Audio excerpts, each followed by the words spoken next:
पीछे रखो भाई भाई सर आपका ही कैमरा आ रहा है। मोबाइल रखो सर हम नीचे sir madam madam madam madam madam आती हो ना आती हो आ जाओ अंदर।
अविनाश जायसवाल जी।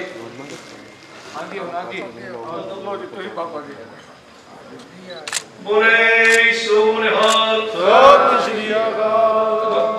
हुण मैं बेनती करांगा संत बाबा हरनाम सिंह जी खालसा जी नूं कि जिहड़े साडे ऑर्गेनाइजेशन कमेटी दे मैंबर हैं सोनिहाल सर उस तरफ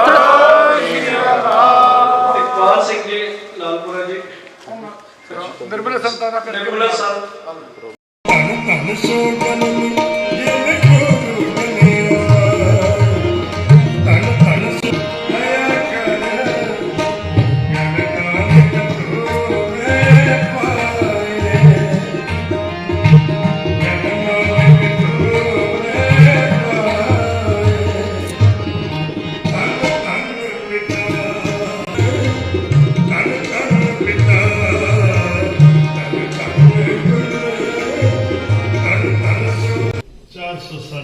जिनका 400 साल प्रकाश पर्व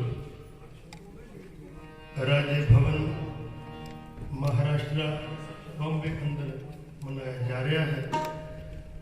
बहुत महान शख्सियत पंथ की और राज्यसभा की देश गवर्नर साहब और हमारे संत समाज के मुखी बाबा हरनाम सिंह जी और फिल्म इंडस्ट्री में अनुराधा पौडवाल जी जो बैठे हैं और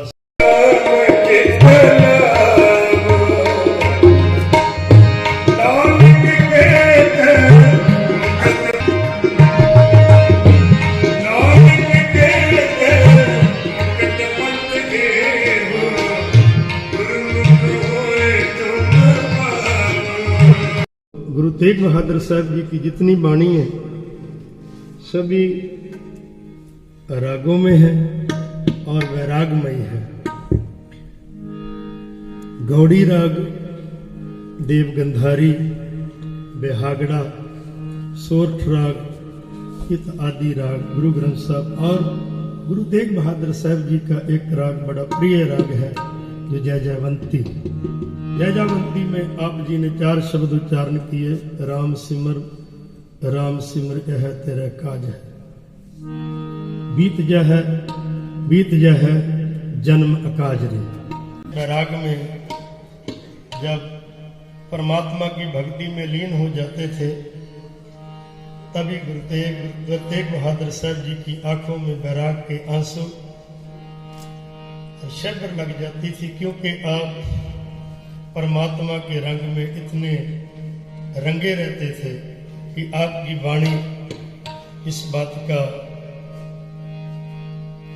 हमारे पास प्रूफ है, सबूत है।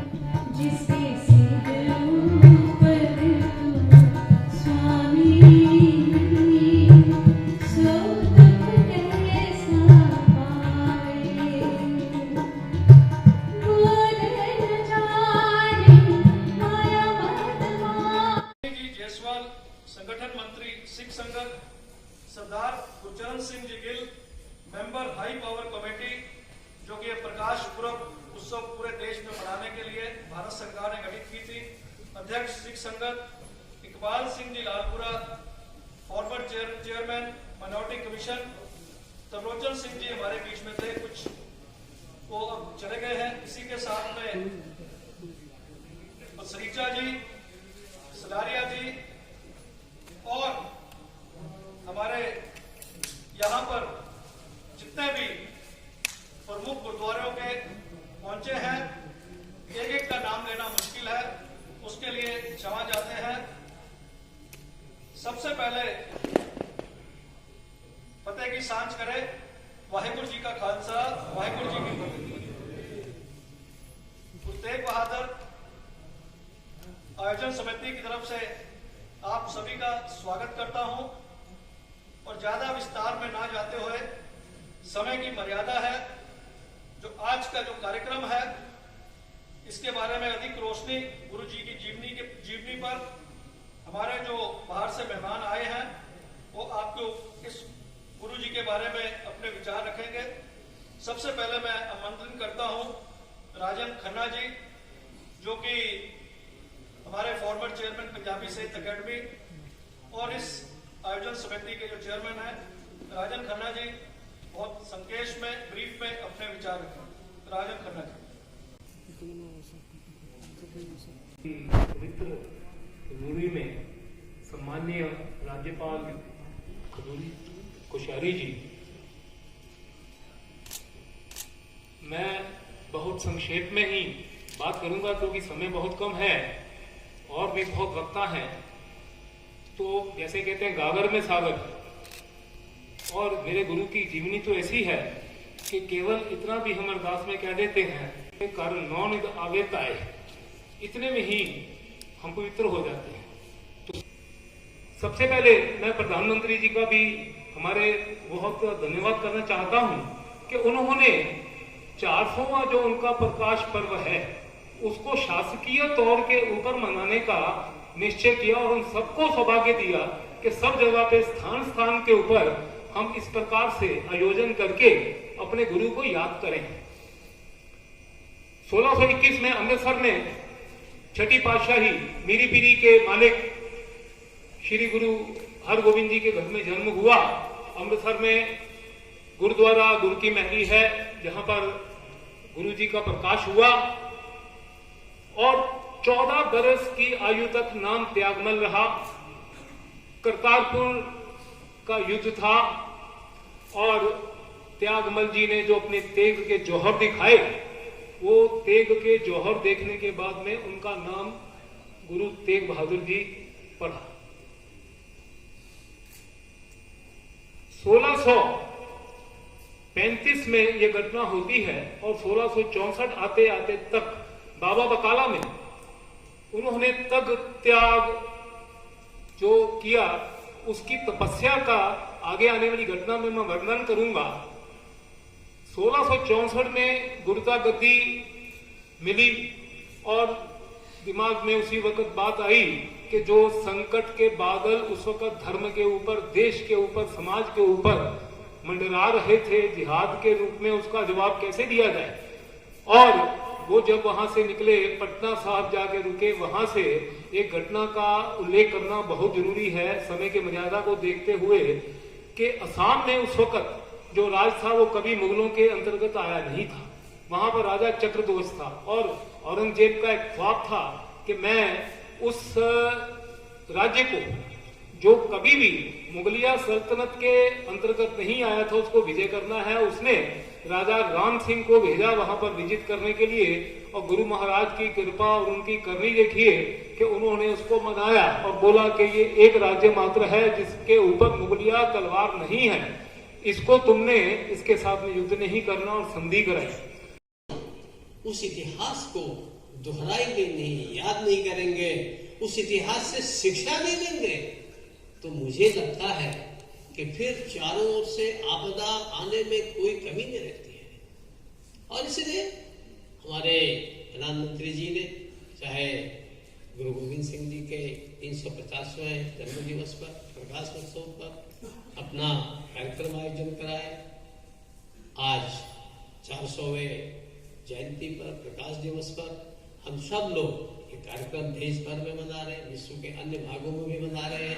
उसका लक्ष्य केवल एक ही है कि हम सब लोग अपने अतीत को याद करते हुए उससे शिक्षा लें और उन प्रेरणास्पद हमारे महापुरुष हैं, जो हमारे अवतार हैं, उन सब से हमें सीखें कि देखो हम किस प्रकार से आगे अपने देश की रक्षा कर सकते हैं, दुनिया को दिशा दे सकते हैं। मैं जब कभी कभी इतिहास को ओर जाता हूं तो मैं देखता हूं कि इस देश के अंदर यानी ये जो इतने बलिदानी थे, हमारे गुरु नानक देव जी को छोड़ दीजिए, आगे जाकर के जितने लोग हैं लगभग सभी ने अपना बलिदान दिया, सभी ने त्याग किया अपने बच्चों का, छोटे छोटे बच्चों का। कैसे उनको वर्णन करते हुए आंसू आते हैं सामने, बोलने में भी कठिनाई होती है कि सामने पिता है, माता है, बच्चों को चुना जा रहा है दीवार के अंदर। यानी ये सब होते हुए भी जब मैं देखता हूं कि गुरु की जो वाणी है उसको देख के लगता है कि हमारे प्राचीन काल में ये कहा जाता था संस्कृत में, हमारे परशुराम जी किसी ने उसमें कहा है कि इदम ब्राह्मण इदम शास्त्रम शास्त्रादपि शस्त्रादपि, हम शास्त्र से भी तुमको पराजित करेंगे और शस्त्र से भी पराजित करेंगे। अगर हम गुरु का अगर इतिहास देखते हैं तो मुझे ऐसा लगता है कि कहाँ युद्ध कर रहे हैं, कहाँ लड़ाई लड़ रहे हैं, कहाँ कल्पना नहीं की जा सकते। चाहे गुरु तेग बहादुर हो, गुरु गोविंद सिंह जी हो, यानी इतनी लड़ाई, इतना संघर्ष, बलिदान हो रहा है और बलिदानों के बीच में भी इतने सुंदर साहित्य का सर्जन किया गया है। अभी जब इकबाल सिंह जी भजन गा रहे थे, मैंने कहा मुझे भाषण का प्रोग्राम ही क्यों रखा है। इतने सुंदर भजन, चित्त एक बार के लिए कहीं खो जाता है, मन खो जाता है। यानी इतने भजन कृपा इधर देखो जरा। अरे मुझे लगता है कि हम सब लोग आज जो पर्व मना रहे हैं या आज जो आगे हम लोग कार्यक्रम करते हैं, ये केवल याद करने के लिए या कोई उसको पृष्ठ पोषण के लिए नहीं करते हैं। हम इसलिए करते हैं कि सचमुच वो हमको प्रेरणा देते हैं, हमारी आत्मा को शांति देते हैं और हमको ये सजग करते हैं कि भाई देखो ये गुरुवाणी है, ये रामायण है, ये मानस है, ये फला चीजें हैं, ये गीता है, ये सब तुम्हारी आध्यात्मिक और आत्मिक शांति के लिए तो है ही है। लेकिन जैसे गीता ने कहा, एक और शांति की, भक्ति की, ज्ञान की बात की और दूसरी ओर कहा युद्धाय कृष्ण निश्चय, युद्ध के लिए निश्चय करो। ये गीता ने भी ऐसे कहा है।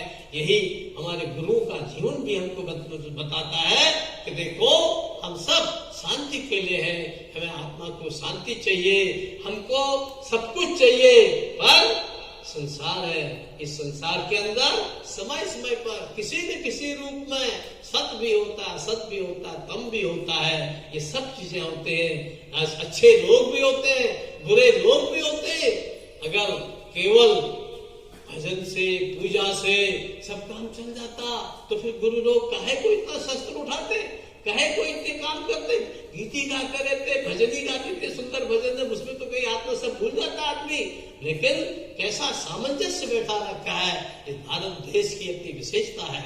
और इसलिए गुरु ने जो अपना लेटेस्ट जो हम लोग देखते हैं, ये उदाहरण हमारे सामने प्रस्तुत किया है। मुझे लगता है कि हम सब लोग आज जब यहाँ श्री तेग बहादुर जी के 700वां प्रकाश दिवस पर इकट्ठे हैं, तो ये हमारा सौभाग्य है, मेरे राजभवन का भी सौभाग्य है कि यहाँ पहली बार सार्वजनिक कार्यक्रम हो रहा है। इसके उद्घाटन के बाद तो सार्वजनिक कार्यक्रम शबद कीर्तन से शुरू हो रहा है, और वो भी एक ऐसे महान बलिदानी जिनको हमेशा हमेशा इतिहास याद रखेगा, हजारों साल तक, ऐसे महापुरुष के, ऐसे अवतारी पुरुष के आज जिसके अवतरण के ऊपर प्रकाश दिवस के अवसर पर यह आयोजित कार्यक्रम आपने किया है।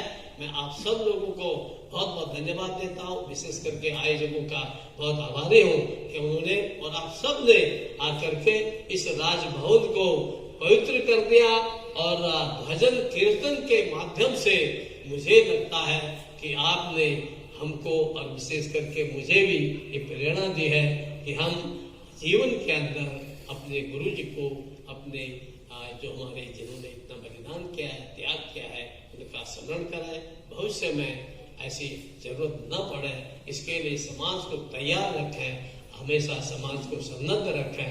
हमारे देश के प्रधानमंत्री देश की रक्षा के लिए सतत कोशिश में है। 1962 न दिखाई दे, फिर से औरंगजेब या उनके जमाने का, मुगलों के जमाने को फिर से न आए। हम इस बार इस देश को एक बार जो हमारे देश के अनादिकाल से लेकर के सब हमारे गुरु महाराजों तक जो कुछ भी उन लोगों ने त्याग किया, जो हमारे सामने आदर्श रखा है, वो आदर्श हम आगे को बनाए रखें। मेरा विश्वास है कि इस कार्यक्रम के माध्यम से हमेशा हम अपने श्री गुरु तेग बहादुर जी को अपनी श्रद्धांजलि अर्पित करते हैं, भगवान से प्रार्थना करते हैं, स्वयं गुरु जी से प्रार्थना करते हैं वो हमको इतनी शक्ति दें कि फिर से हमारे बच्चों को किसी दीवार पर चुनने की आवश्यकता न पड़े। ये मैं उनसे आशीर्वाद भी मांगता हूँ। इसी के साथ आप सब लोगों को बहुत बहुत धन्यवाद। सत श्री अकाल। बल्कि सर क्या कहना चाहेंगे, आज राजभवन में गुरु जी के 400 वर्ष पूरे हुए, उसके उपलक्ष्य में आप लोगों ने प्रोग्राम रखा, क्या कहना चाहेंगे? कोश्यारी जी वो भी यहाँ पर आए, राज्यपाल, उन्होंने भी काफ़ी तारीफ की, कई सारी चीज़ें, मुद्दे की चीज़ें बताई, क्या कहना चाहेंगे? साहिब श्री गुरु तेग बहादुर जी, उनके 400 प्रकाश पर्व को समर्पित जो भारतवर्ष में ये बरस अन्य अन्य जगहों पर कीर्तन समागम के रूप में हो रहा था, आज राजभवन महाराष्ट्र के दरबार हॉल में हुआ है। कीर्तन हजूरी रागी भाई इंद्रजीत सिंह जी खालसा और अनुराधा पडवाल जी जो कि मशहूर गायक हैं, उन्होंने कीर्तन के माध्यम से यहाँ पर गुरबाणी का प्रचार किया। आज के जो मुख्य अतिथि थे honourable governor of Maharashtra Bhagat Singh Koshyari जी, हम उनका धन्यवाद करते हैं। इसी तरह मुंबई से, नई मुंबई से, महाराष्ट्र से संगत के रूप में काफ़ी पतवंते सज्जन पहुँचे थे। संत बाबा हरनाम सिंह जी खालसा, मुखी दमदमी टकसाल, प्रधान Sant Samaj Prem Singh Lalpura ji, former chairman minority commission Bharat सरकार, निर्मले संत जी दिल्ली से, सरदार गुरचरण सिंह जी गिल जयपुर से, प्रधान सिख संगत, और जो प्रधानमंत्री नरेंद्र मोदी जी ने इस विषय पर जो हाई पावर कमेटी गठित की है उनके member, Avinash ji Jaiswal ji, Sardar Trilochan Singh ji former chairman minority commission and ex MP, ये सारे पतवंते सज्जन यहाँ पर पहुँचे थे। इन्होंने यहाँ पर अपने संगत के साथ अपने विचार साझे किए और अंत में ऑनरेबल गवर्नर महाराष्ट्र भगत सिंह कोश्यारी जी ने अपने बड़े विस्तार में अपनी श्रद्धा से, मन की भावना से एक स्पीच लिख के लेके आए थे, लेकिन उन्होंने स्पीच का जिक्र भी नहीं किया। इतने वो मगन हो गए थे वाणी में, तो उन्होंने कहा कि कीर्तन चलने दीजिए, भाषणबाजी का कार्यक्रम नहीं करेंगे, लेकिन एक प्रोग्राम की मर्यादा होती है। तो कीर्तन भी काफ़ी समय तक उन्होंने सुना, कीर्तन में लीन हुए, और उसके बाद में जो उनकी भावना थी वो खुद व्यक्त होती थी कि अपनी जो रिटर्न स्पीच में उन्होंने देखा भी नहीं, और अपने मन से, अपने दिल से, अंदरूनी आवाज़ से जो उनके विचार आ रहे थे उन्होंने संगत के साथ में साझे किए। हम गुरु तेग बहादुर 400 पर्व प्रकाश पर्व आयोजन समिति की तरफ से गवर्नर जी का बहुत बहुत दिल की गहराइयों से धन्यवाद करते हैं, और जितने भी हमारे मेहमान संगत के रूप में गुरु के आशीर्वाद लेने यहाँ पर पहुँचे से उनका भी धन्यवाद करते हैं। और ये पहला मौका है इस देश के इतिहास में कि 70 वर्ष तक 400 साला जो भारत सरकार ने आयोजन करने का निर्णय लिया उसकी हम सराहना करते हैं। और जो बाल दिवस प्रधानमंत्री जी ने घोषित किया है उसकी जितनी तारीफ़ की जाए उतना कम है। इसी के साथ में ये भी जिक्र करना होगा कि 350 साल दसम गुरु गोविंद सिंह जी के प्रकाश पर्व के मौके पे जहाँ पर हमने राजभवन में कीर्तन का आयोजन किया था, तब के गवर्नर साहब विद्यासागर राव जी थे। उसके बाद में हमने मुख्यमंत्री देवेंद्र फडणवीस जी के वर्षा के निवास पर भी कीर्तन का आयोजन रखा था। और हम वाहिगुरु से आशीर्वाद लेते हैं कि इसी तरह की हमारी प्रबंधक कमेटी को सोच देवे कि इस तरह का हम कार्यक्रम करते रहें, क्या एक मानवता की, गुरु के विचारों की, जितनी लोगों तक उनके विचार पहुंचेंगे देश का भला होगा। वाहिगुरु जी का खालसा, वाहिगुरु जी की फतेह। बहुत अच्छी बात है कि जो गवर्नमेंट है इतने प्रयास कर रही है, तो बहुत अच्छा लगा मुझे, और ये जगह जगह पे होना चाहिए, बस ये ईश्वर से प्रार्थना करती हूँ।